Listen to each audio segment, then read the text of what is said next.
היי לכולם וברוכים השבים לערוץ היוטיוב שלי, טכנולוגיה פדגוגיה, אני נטע אלג'ם, והיום אני רוצה להראות לכם את כל החידושים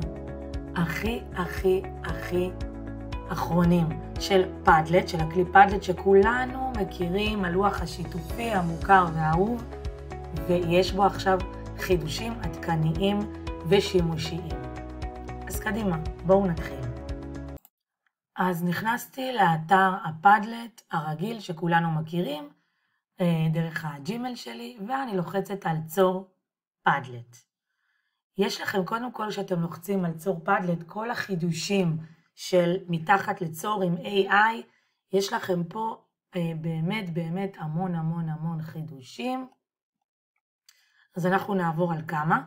קודם כל יש לנו פה צור מערך שיעור, אנחנו יכולים לרשום בנושא, למשל, חג הפסח, אוקיי? דירוג, אנחנו יכולים לעשות בעצם מה קהל היעד שלנו. אז למשל, כיתה ג',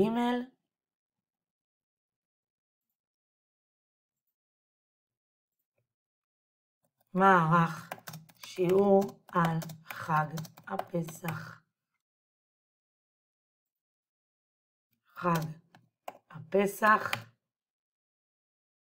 צור.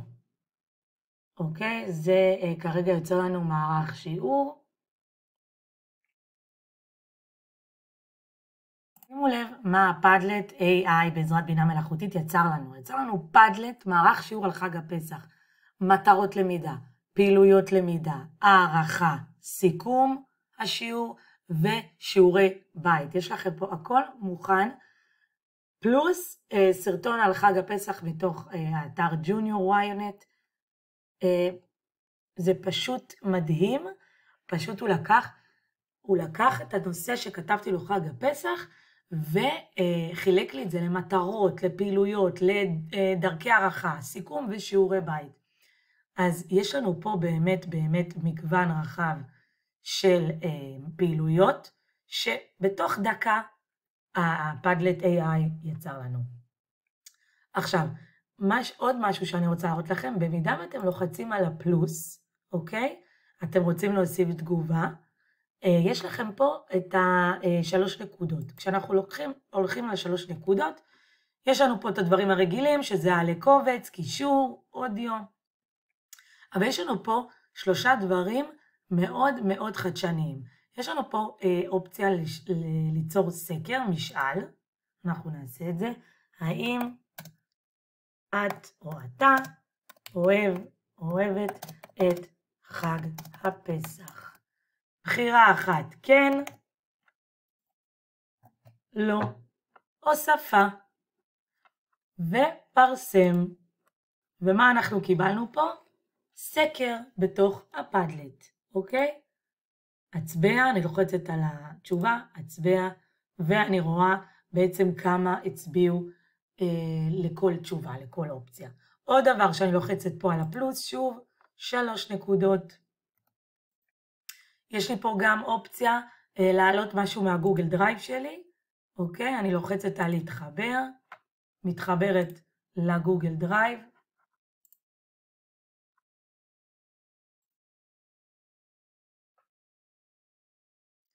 ובעצם פה אני יכולה להעלות איזשהו קובץ, למשל יש לי פה את הקובץ, נחפש משהו לחג הפסח,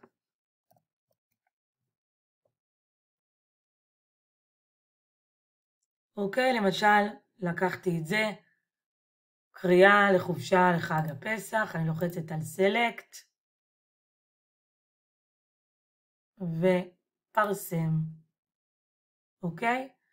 דבר אחרון שאני רוצה להראות בעניין הזה, זה שוב הפלוס, 3 נקודות, ובמידה ואתם לוחצים אני לא יכול לצייר, אנחנו הולכים בעצם, יש לנו פה מחולל מטקסט לתמונה, בתוך הפאדלט אני לוחצת פה, בני ישראל יצאו ממצרים, על החץ, בואו נראה איזה תמונה הוא הולך ליצור לנו.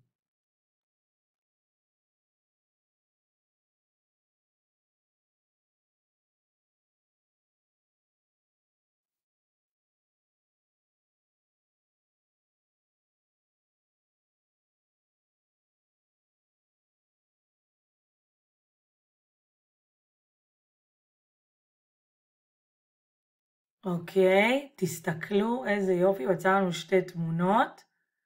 בני ישראל יצאו ממצרים, אני לוחצת על התמונה הזאת, ואני יכולה לכתוב על זה אפילו פעילות. הסתכלו בתמונה וכתבו שני משפטים המתארים אותה. פרסם, אוקיי? ובואו נראה איפה זה נמצא. הנה, זה נמצא תחת מטרות למידה, אני יכולה כמובן להעביר את זה לפעילויות. גררתי פשוט והכנסתי את זה לפעילויות. אוקיי, אז יש לי כבר מערך שיעור. אני חוזרת לדף הראשי. אני לוחצת שוב על צור פדלט, ותסתכלו, יש לכם פה, חוץ מהמערך שיעור, יש לכם פה רשימות קריאה, סקרי הערכה, ציר זמן של אירועים. בואו נלך לעוד דוגמה ונלך לרשימת פעילויות בכיתה. אני לוחצת על זה שוב, אני רושמת חג הפסח, הפעם ניקח לכיתה ו', פעילויות לחג הפסח. צור.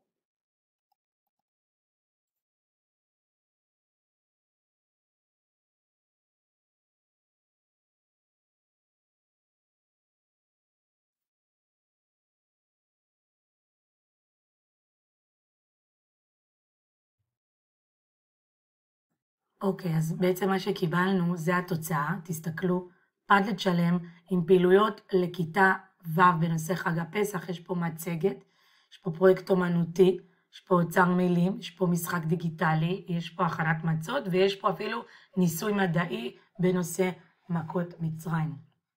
כל זה, תוך פחות מדקה, הפדלט AI יצר לי. אני רוצה להראות לכם עכשיו עוד משהו, אני סוגרת את זה. אני לוחצת על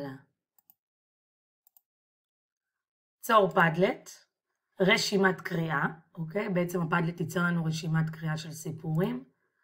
Spring reading בנושא האביב, reading about spring, רמת קריאה basic, בסיסית, צור, ואנחנו הולכים לראות מה הוא הולך ליצור לנו תוך פחות מדקה. בואו נראה, תסתכלו. יש לנו פה רשימה של ספרי קריאה בנושא אביב לכיתה א', לרמה בסיסית, הכי בסיסית שיש. בואו נלחץ, ואנחנו בעצם מקבלים איזשהו שם של ספר, אותו אפשר למצוא ביוטיוב. אוקיי, אנחנו יכולים גם להוסיף קישור ליוטיוב פה. בואו נראה למשל את הספר הזה. אני לוחצת על עריכה. אני נכנסת ליוטיוב.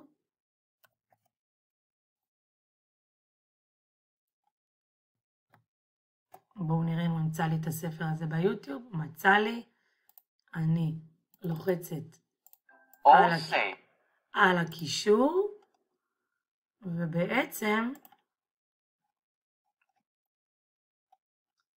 אני יכולה להוסיף פה את הקישור ולעשות עדכן, ואז הילדים יוכלו גם להיכנס ולשמוע את הסיפור. תסתכלו, יש פה עוד כמה סיפורים, אז בעצם אני יוצרת כמו מין ספרייה כזאת, ספרייה של רשימת קריאה, של כל מיני ספרים, זה יכול להיות באנגלית, זה יכול להיות בעברית, זה יכול להיות בכל שפה, ואחר כך אני יכולה להוסיף קישורים, אני יכולה גם להגדיר שזה יהיה לי עם קישורים מראש כבר ב-AI, אז בעצם אני רוצה לסכם קצת מה שהראיתי פה בסרטון, הראיתי פה גם חידושים ביצירת לוח פדלט בכל מיני בעצם מגוון של בעצם טמפלטים, שוב, גם רשימת קריאה, ויש לנו פה גם מערך שיעור, וגם יש לנו ציר זמן, וגם סקרי הערכה, וגם רשימת פעילויות בכיתה, וגם למעשה הראיתי איך אפשר בתוך פדלט קיים להוסיף בפוסטים פה 3 נקודות, גם הטמעה של גוגל דרייב, גם משאל בעצם סקר, וגם יש פה מחולל מטקסט לתמונה, שבעזרת זה אתם יכולים להשתמש וליצור פעילויות לתלמידים בנושא כתיבה יצירתית. אתם יכולים ליצור פאדלט, להראות לתלמידים איך הם יכולים ליצור מטקסט תמונה, ובעצם לבקש מהם ליצור כל מיני תמונות בעזרת ה-AI, ולתאר אותם, ובעזרת זה ליצור משימה של כתיבה יצירתית. אז אני מקווה שנהניתם מהסרטון הדרכה הזה, ותעשו בו שימוש. תודה רבה, ונתראה בסרטון ההדרכה הבא.